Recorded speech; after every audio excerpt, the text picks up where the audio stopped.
Six-man mayhem time. The hottest new match in wrestling. The rules are simple. 2 in the ring at a time.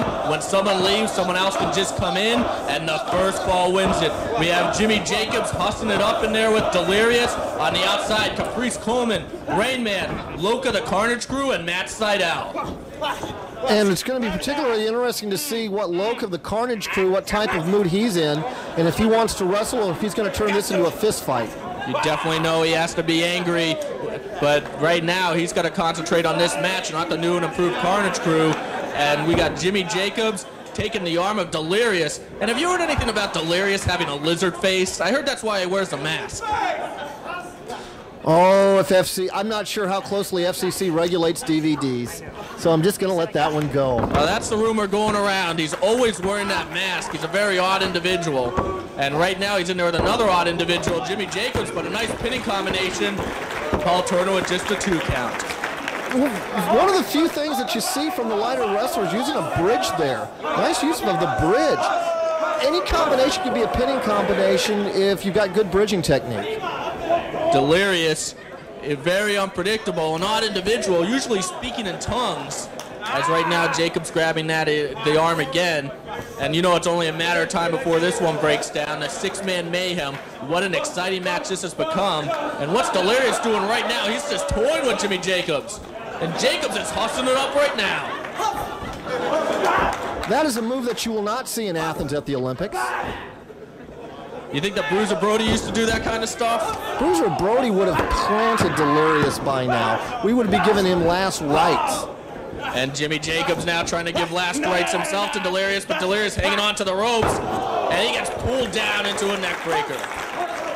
Now Jimmy Jacobs just stomping away, just using Delirious as his own personal trampoline. He's using those furry boots as a weapon, and Delirious simply rolls out. Here comes Caprice Coleman. He's taking it to Jimmy Jacobs right now. All 6 of these men looking to really establish themselves here in ROH. Of course, Loke's already done that as part of the tag team, not in singles competition.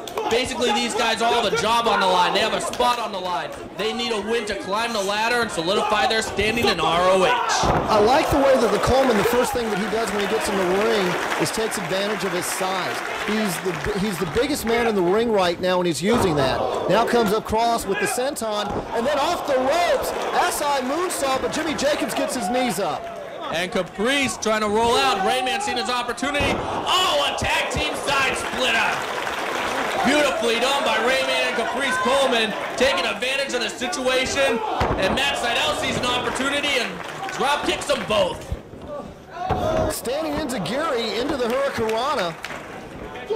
Now catches him up, went for a side shoulder, instead brings him all the way over.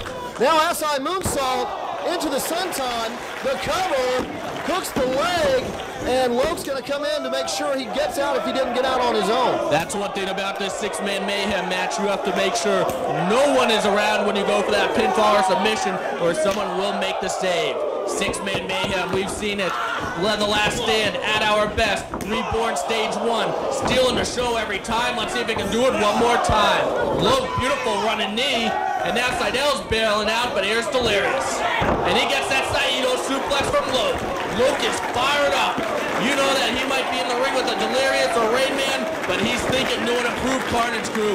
He's thinking of his friend, DeVito, home with an injured knee, unable to make a living because of that new and improved Carnage Crew. And we get a Saito suplex, German suplex combination, absolutely devastating. And hanging on to the reverse waistlock is Coleman. Now Coleman, the quarter Nelson, and is going, it looks like he's going for the Shadanamaki into a Russian leg sweep Shadanamaki combination with the bridge. Now floats up, still hanging on to the Shadanamaki. And there you see Delirious right there. That goes back to what I was saying earlier. You have to make sure no one is around if you're going for a pinfall or submission. Delirious taking down Coleman. Particularly the submission, you're almost better off. Nice roll by Delirious, double overhook, or double underhook rather, and bars the neck at the same time, but turns his back to Rainman.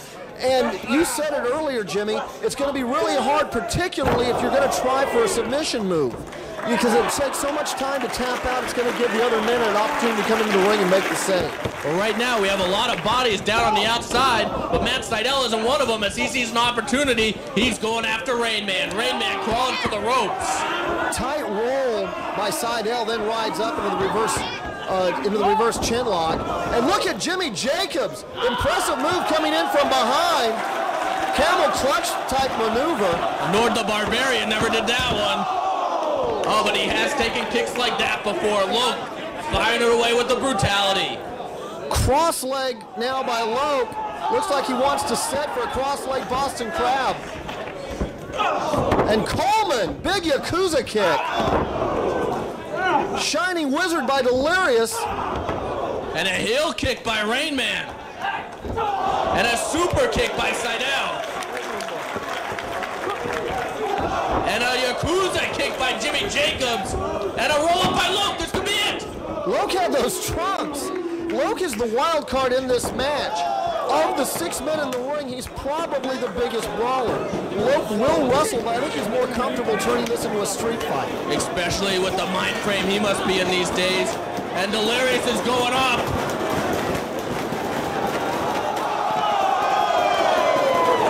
And he sails with a swanton to the floor. And notice who's still in the ring. Oh, Caprice Coleman's gone airborne before. We've seen it.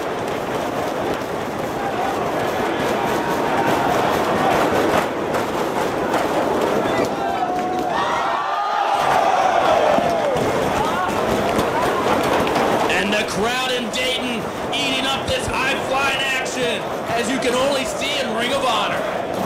What an impressive springboard pescado by Coleman. All 6 men down. But we talk about scramble matches. This isn't a scramble match, but all 6 men are trying to scramble to get to their feet. 6-man Mayhem, definitely a lot like the tag team scramble, except obviously everyone's in singles. As there you see Daisy Hayes in the corner of Matt Sydal giving some advice to him. What's this gonna be?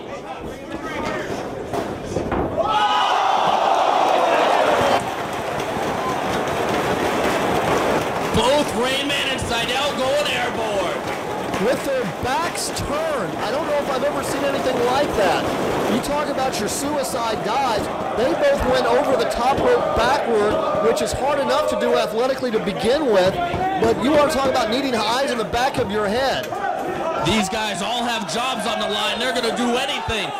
They're going to do whatever it takes to make a name in singles competition here in ROH. Rainman, plants Jimmy Jacobs.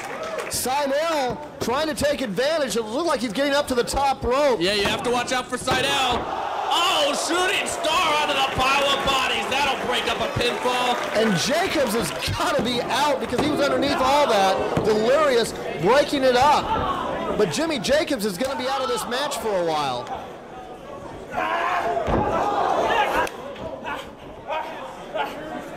And what's the man with the lizard face going to do? I think he just broke his neck. Coleman makes the save with the drop kick. And I gotta say, Sydal is gonna be a non-factor for the rest of this match. After taking that, he might need a trip to the hospital. This is almost turned into an elimination match as Delirious in the ring with Coleman. Coleman with the lift. Michinoku driver. And that could be it for Delirious. And there's Loke to make the save. Loke has had the most time to gather his wits. His head's going to be the freshest. I gotta say, Delirious is going to be a non-factor as well after what he took from Caprice Coleman. Loke now taking Coleman, turns it into a bulldog. Nicely done. The cover, and Jimmy Jacobs. Boy, you got to admire Jimmy Jacobs. Hard as the beating he took earlier, not only saves the match, but follows up and takes the advantage on Loke. Well, you know, Jimmy Jacobs, he has had some time to rest on the floor while the action was going on in the ring. Looks like he might be getting a second win here, and he's going for the contra code. It's all over if he hits it. No, Loke blocks it and plants him on the top rope. Jacobs is in no man's land. Jacobs is an individual who really needs the win here, especially after losing to Nigel McGuinness at Generation Next. Loke is taking it to him. Jacobs in a real bad spot. Looks like he wants a Greco-Roman backdrop off that top rope. He's fighting. Hold on, he's got Loke hooked. Wait a second. Contra code from the top rope. He falls on Jimmy Jacobs.